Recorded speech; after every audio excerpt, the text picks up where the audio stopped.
बिस्मिल्लाहिर्रहमानिर्रहीम। अस्सलाम वालेकुम students, I am Mohammad Usman Ali और मैथमेटिक्स टीचर। स्टूडेंट्स, आज का हमारा टॉपिक है मल्टीप्लिकेशन ऑफ प्रोबेबिलिटीज़ और इसके साथ हम डिस्कस करेंगे एक्सरसाइज 7.8 के प्रॉब्लम को। आइए स्टार्ट करते हैं। जी स्टूडेंट्स, आज का हमारा टॉपिक है multiplication of probabilities if A and B are two independent event. सबसे पहले हम इंडिपेंडेंट और डिपेंडेंट को समझते हैं कि इंडिपेंडेंट और डिपेंडेंट इवेंट्स होते क्या हैं।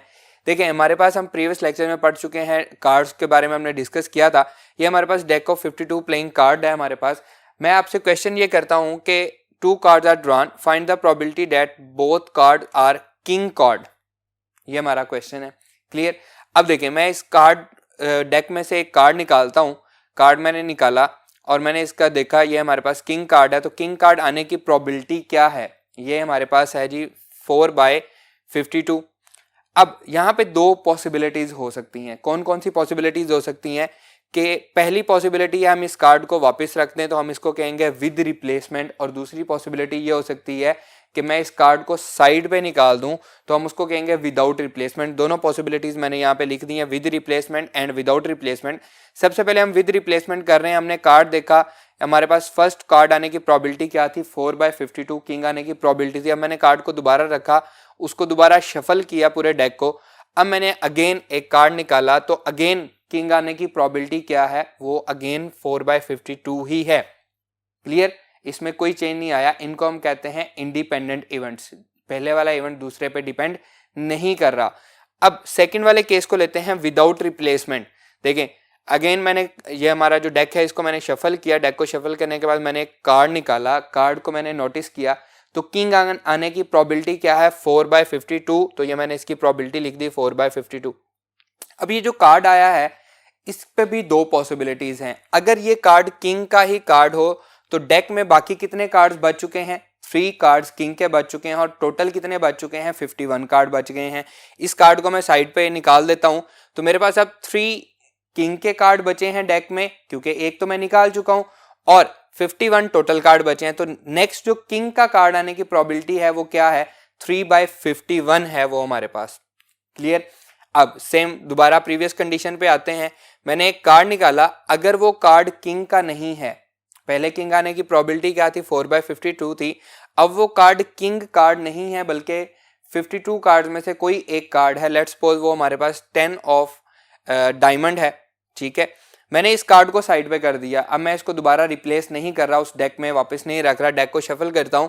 तो अब प्रीवियस जो हमारे पास बच गए हैं किंग के कार्ड, क्योंकि किंग का कार्ड तो पहले आया ही नहीं है, तो कितने हैं? 4 कार्ड डेक में बच गए हैं और टोटल कार्ड कितने बच गए हैं? 51 बच गए हैं। तो अब किंग आने की प्रोबेबिलिटी सेकंड टाइम क्या है? 4/51 है। तो जो सेकंड कार्ड हमने निकाला है, फर्स्ट टाइम हमने वो जो कार्ड निकाला है, देखें हम उसको दोबारा लेके आते हैं। अगर ये कार्ड किंग का है तो सेकंड टाइम प्रोबेबिलिटी क्या आएगी? 3/51। और अगर ये कार्ड किंग का नहीं है, कोई और कार्ड है, तो प्रोबेबिलिटी क्या आएगी? 4/51 हमारे पास प्रोबेबिलिटी आ जाएगी। इसका मतलब है कि जो सेकंड कार्ड आने की प्रोबेबिलिटी है वो हमारे फर्स्ट वाले कार्ड पे डिपेंड कर रही है। तो इसको हम क्या कहेंगे? ये डिपेंडेंट इवेंट्स होंगे। क्लियर है। डिपेंडेंट इवेंट्स के जो क्वेश्चंस हैं ये हमारी बुक के स्कोप से बाहर हैं। हमने सिर्फ यहाँ पे सीखना था कि डिपेंडेंट और इंडिपेंडेंट इवेंट्स क्या होते हैं। हम मूव करते हैं अपनी डेफिनेशन पे। If A and B are two independent event, the probability that both of them occur is equal to the probability of occurrence of A multiply the probability of occurrence of B. अगर हमने दोनों को इकट्ठे अकर करवाना है तो हम क्या करेंगे? दोनों की अलग अलग प्रोबेबिलिटीज को मल्टीप्लाई करवा देंगे। Symbolically it is written as probability of A intersection B. हम इंटरसेक्शन से उसको रिप्रेजेंट करते हैं और क्वेश्चन में आता है and probability of A intersection B is equals to probability of A multiply by probability of B. Clear. आइए इसके क्वेश्चंस को डिस्कस करते हैं। स्टूडेंट, एक्सरसाइज 7.8 प्रॉब्लम नंबर 1 है the probability that mister a person A will be alive 15 year hence is 5/7 and the probability that an other person B will be alive 15 year hence is 7/9। दोनों की हमें probability दी गई है। Find the probability that both will be alive 15 year hence, दोनों जिंदा रहेंगे।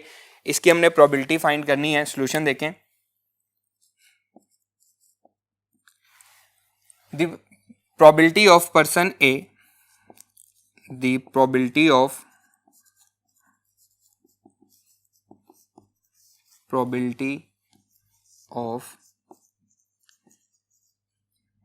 person A will be alive 15 year hence,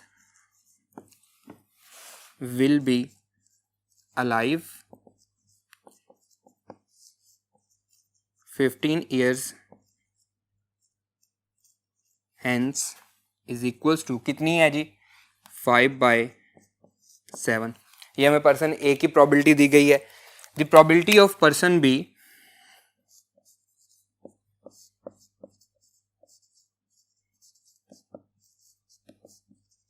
probability of person B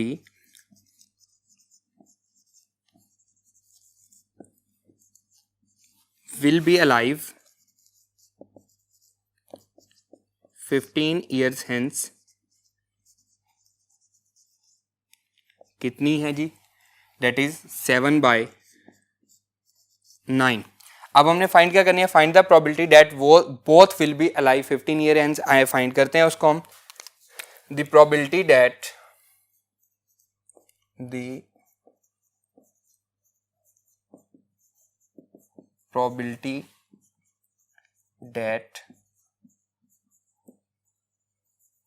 both will be alive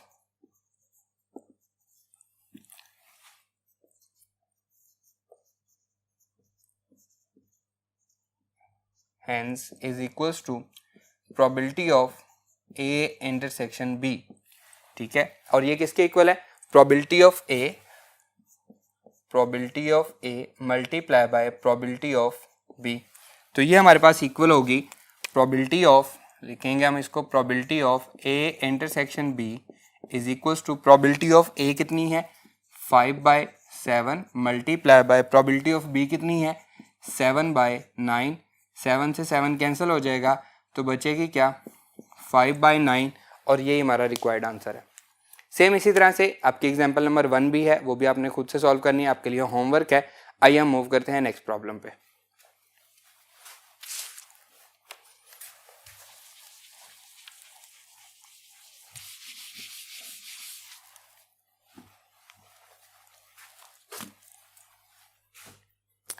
ji student, next problem है problem number 2। A dice role twice, event E1 is the appearance of the even number of dots and event E2 is the appearance of more than 4 dots. Prove that probability of E1 intersection E2 is equals to probability of E1 multiply by probability of E2। First roll में हमारे पास क्या आएगा जी, first row जब हम करेंगे, first row में हमारे पास सैम्पल स्पेस क्या बनेगी, that is 1 2 3 4 5 6। Number of elements in sample space कितने आएंगे जी, number of elements in sample space ये 6 आ जाएंगे। इवेंट E1 क्या है जी हमारे पास, इवेंट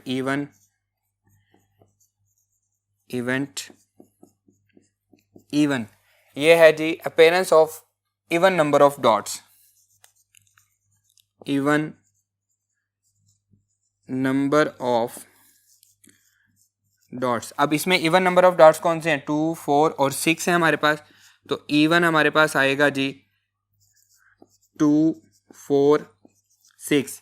तो number of elements in event 1, number of elements in event 1 ये कितने हैं जी 3 हैं। अब हम इसकी प्रोबेबिलिटी फाइंड करेंगे जी स्टूडेंट्स। प्रोबेबिलिटी ऑफ E1 क्या आएगी, probability of E1 that is equals to number of elements in E1 divided by number of elements in sample space. E1 में एलिमेंट्स कितने हैं 3 हैं, और सैम्पल स्पेस में कितने हैं हमारे पास 6 एलिमेंट्स हैं। अब हमारे पास सेकंड थ्रो आएगी, सेकंड थ्रो में हमारे पास सैम्पल स्पेस बनेगी, सेकंड थ्रो सैम्पल स्पेस क्या होगी जी, ये आ जाएगी 1 2 3 4 5 6। Number of elements in sample space, number of elements in sample space कितने होंगे 6 होंगे। इवेंट बी क्या है हमारे पास, या E2 क्या है, event E2 that is appearance of more than 4 dots. तो हम लिखेंगे यहाँ पे मोर देन 4 डॉट्स। तो 4 डॉट से कौन से हैं 5 और 6 हमारे पास हैं। तो E2 में हमारे पास कौन कौन से एलिमेंट्स आएंगे, ये आ जाएगा 5 और एक आ जाएगा 6। Number of elements in E2, number of elements in E2 ये कितने हैं 2 है। और प्रोबेबिलिटी क्या आएगी, probability of E2 that is equals to number of elements in E2 divided by number of elements in sample space, ये आ जाएगी 2/6। अब अगर हम लेफ्ट हैंड साइड को देखें, लेफ्ट हैंड साइड पे हमने क्या प्रूव करना है, probability of E1 intersection E2, तो यहाँ पे हम E1 इंटरसेक्शन E2 फाइंड करते हैं। E1 इंटरसेक्शन E2, E1 है हमारे पास 2 4 6 और E2 है 5 6, तो 6 इसमें कॉमन आ रहा है, तो एक ही एलिमेंट्स आएगा। Number of elements in E1 intersection E2 that is equals to 1। अब हम इसकी प्रोबेबिलिटी फाइंड करते हैं, जो कि क्या होगी, एक्चुअली हमारी लेफ्ट हैंड साइड होगी। आइए, left hand side probability of E1 intersection E2 that is equals to number of elements in E1 intersection E2 whole divided by number of elements in sample space। कितने हैं जी, 1 divided by 6। इसको हम क्या लेते हैं, ये हमारे पास है इक्वेशन नंबर 1, इसको हम 1 क्या लेते हैं। इसी तरह से अब हमें राइट हैंड साइड फाइंड करनी है। राइट हैंड साइड क्या है, probability of E1 multiply by probability of E2। तो यहाँ पे सेम उसी तरह से right hand side probability of E1 multiply by probability of E2 that is equals to, E1 की प्रोबेबिलिटी हमारे पास क्या आई है, 3/6 मल्टीप्लाई बाय 2/6, तो 3 2 ज़ा 6 या 2 1 ज़ा 2, 2 3 ज़ा 6, 3 से 3 गया, कितनी बची है, 1/6 आ गई। इसे हम कह लेते हैं, ये हमारे पास 2 है। From 1 and 2 left hand side equals to right hand side, तो यहाँ पे लिखेंगे हम from 1 and 2 we can clearly see that left hand side equals to right hand side, और यही हमने प्रूव करना था। क्लियर। आइए मूव करते हैं नेक्स्ट प्रॉब्लम पे।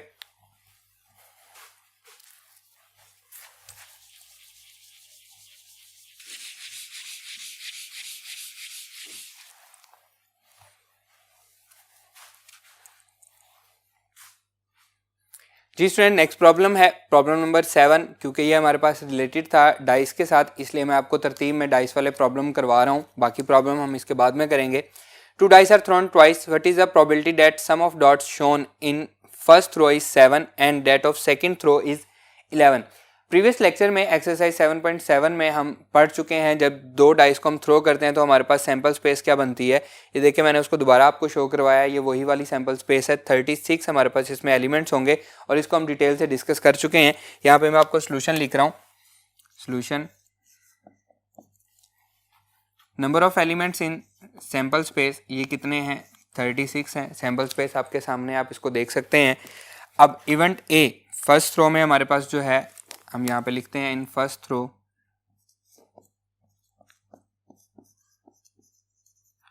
फर्स्ट थ्रो में इवेंट ए हमारे पास है।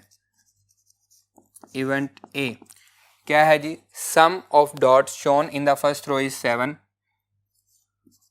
सम ऑफ डॉट्स इज 7। तो देखिए, हमारी सैम्पल स्पेस में हमारे पास सम ऑफ डॉट्स 7 कब कब आ रहा है। हम इवेंट ए के एलिमेंट्स लिख रहे हैं। फर्स्ट रो में देखें हमारे पास आ रहा है जी 1 6 आ रहा है। इन दोनों को हम सम करेंगे तो आंसर 7 आएगा। सेकंड रो में हमारे पास 2 5 आ रहा है। थर्ड रो में हमारे पास 3 4 आ रहा है। नेक्स्ट में हमारे पास 4 3 है, फिर 5 2 है एंड लास्ट में हमारे पास 6 1 है। ये हमारे पास एलिमेंट्स आ रहे हैं। टोटल कितने हैं, 6 हैं। तो number of elements in sample space, number of elements in event A, ये कितने हैं हमारे पास, 6 हैं। Probability of event A, probability of event A that is equals to number of elements in event A divided by number of elements in sample space. Event A में कितने elements हैं, 6, और सैम्पल स्पेस में कितने हैं, 36। तो हमारे पास event A की प्रोबेबिलिटी आ गई। अब उसने क्या कहा है, 2 डाइस आर थ्रोन ट्वाइस। दूसरी दफ़ा जब उन्हें थ्रो करेंगे, अगेन हमारे पास यही वाली सैम्पल स्पेस बनेगी। आइए उसको सॉल्व करते हैं। जी स्टूडेंट, अब हम सेकंड थ्रो को सॉल्व करने जा रहे हैं। सेकंड थ्रो देखें, हमारे पास सेम वही वाली सैम्पल स्पेस बनेगी, वही हमारे पास number of elements in sample space 36 रहेंगे। हम लिख लेते हैं number of elements in sample space 36 हैं। Event B, event B, sum of dot is 11, sum of dots is 11। तो देखिए हमारी जो सैम्पल स्पेस है उसमें हमारे पास 11 कब कब आ रहा है, बी में हमारे पास एलिमेंट्स आ रहे हैं जी, ये हैं 5 6 11 बनेगा और 6 5 भी हमारे पास 11 बनेगा। तो number of elements in event B कितने हो गए, number of elements in event B ये हमारे पास हो गए 2, और प्रोबेबिलिटी इसकी क्या आएगी, probability of event B that is equals to number of elements in event B divided by number of elements in sample space. तो ये कितने हैं 2 डिवाइडेड बाय 36। अब हमने क्या करनी है, दोनों की इकट्ठी प्रोबेबिलिटी फाइंड करनी है। What is the probability that sum of dot shown first row is 7, and आ गया है, जब एंड आ जाए तो क्या होता है, इंटरसेक्शन होता है, दोनों की इकट्ठी प्रोबेबिलिटी हमने फाइंड करनी होती है। तो हम लिखेंगे probability of A intersection B that is equals to probability of A multiply by probability of B. अब प्रोबेबिलिटी ऑफ ए हम फाइंड कर चुके हैं, क्या है 6/36, हम इसमें वैल्यू पुट कर देंगे that is equals to 6/36 multiply by 2/36, यह आ जाएगा 6 6 ज़ा 36 2 3 ज़ा 6, तो हम इसको मल्टीप्लाई कर लेते हैं that is equals to 1/108। Clear students, आइए मूव करते हैं नेक्स्ट प्रॉब्लम पे।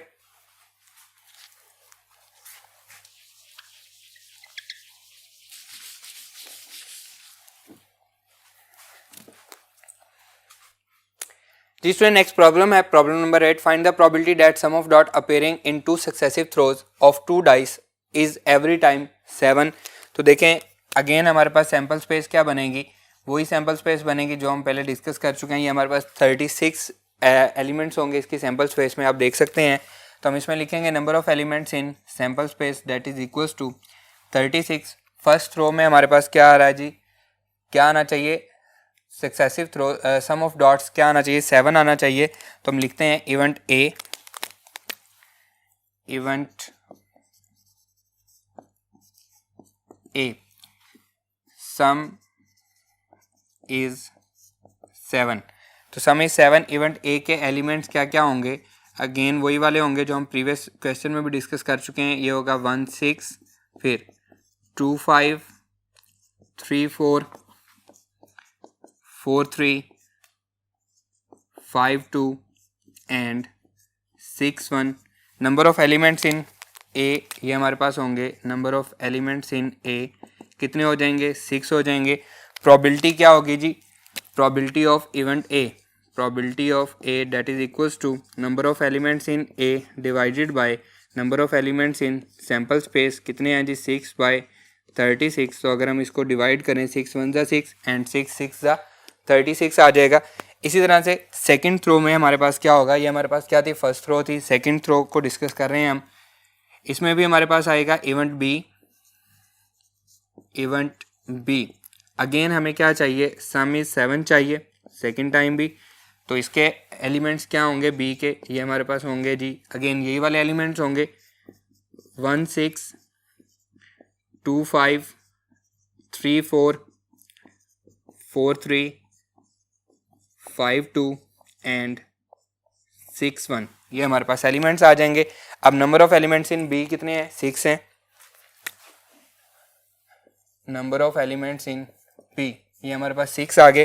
प्रोबेबिलिटी ऑफ बी क्या आएगी, प्रोबेबिलिटी ऑफ बी ये हमारे पास आ जाएगी जी number of elements in B divided by number of elements in sample space 6/36। तो हम इसको क्या लिखेंगे 1/6। क्लियर। अब हमने क्या फाइंड करनी है, probability of A intersection B find करनी है। तो probability of A intersection B that is equals to probability of A multiply by probability of B that is equals to probability of A क्या आई है 1/36 and probability of B क्या आई है, वो भी 1/6 आई है, ये भी 1/6 आई है। तो ये आ जाएगा ओवरऑल आंसर क्या आएगा 1/36। तो probability of A intersection B दोनों की इकट्ठी प्रोबेबिलिटी क्या हो गई है 1/36 हो गई है। क्लियर। आइए मूव करते हैं नेक्स्ट प्रॉब्लम पे।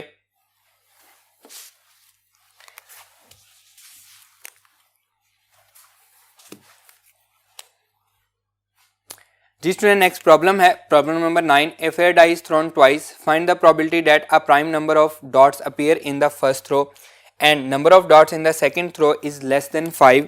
तो देखें सोल्यूशन इसका, एक सिंगल डाई हम थ्रो कर रहे हैं तो हमारे पास सैंपल स्पेस क्या बनेगी, सैंपल स्पेस आएगी हमारे पास 1 2 3 4 5 6. Number of elements in sample space क्या होंगे जी, ये हमारे पास 6 हो जाएंगे. Number of elements in sample space 6 हो जाएंगे.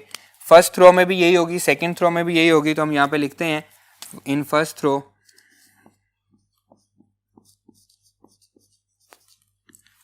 में वो क्या कह रहा है, prime number of dots appear event A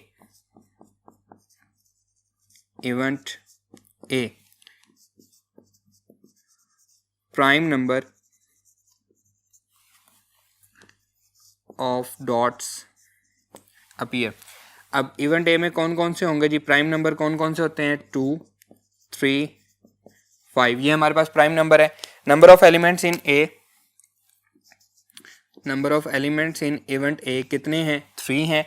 probability of A हमारे पास आ जाएगी, probability of A that is equals to number of elements in A divided by number of elements in sample space.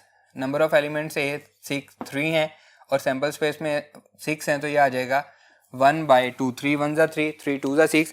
अब सेकंड थ्रो हमारे पास है, second throw में क्या होगा, सेकंड थ्रो में हमारे पास सेम सैंपल स्पेस बनेगी और इवेंट हमारे पास बी क्या है, event B dots are less than 5. तो ये हम लिखेंगे less than 5 dots. Less than 5 dots हमारे पास कौन कौन से होंगे, इवेंट बी के हमारे पास एलिमेंट्स होंगे जी 1 2 3 4. ये हमारे पास जो नंबर्स हैं ये लेस देन 5 हैं. तो number of elements in event B ये कितने हैं, 4 हैं. प्रोबेबिलिटी इसकी क्या आएगी, probability of event B that is equals to number of elements in event B whole divided by number of elements in sample space. ये आ जाएगा 4/6. 2 2 ज़ा 4, 2 3 ज़ा 6, तो 2/3. अब हमने कंबाइंड प्रोबेबिलिटी फाइंड करनी है तो हम लिखेंगे probability of A intersection B that is equals to probability of A multiply by probability of B. Probability of A हमारे पास क्या आई है, 1/2 आई है. वैल्यूज पुट कर देंगे, ये आई है हमारे पास 1/2 मल्टीप्लाई बाय 2/3. तो 2 से 2 कैंसिल हो जाएगा, आंसर क्या आएगा 1/3. तो दोनों की कंबाइंड प्रोबेबिलिटी कितनी आ गई हमारे पास, 1/3 आ गई. स्टूडेंट्स, सेम डाइस वाले क्वेश्चन की तरह हमारे पास एग्जाम्पल नंबर 2 भी है, वो भी डाइस वाली है. इन क्वेश्चंस को समझने के बाद आप उसको इजीली सॉल्व कर सकते हैं, आपके लिए होमवर्क है. हमारा आज का ये लेक्चर यहीं पे ख़त्म होता है. इंशाल्लाह नेक्स्ट लेक्चर में आपसे मुलाकात होगी. अल्लाह हाफिज़.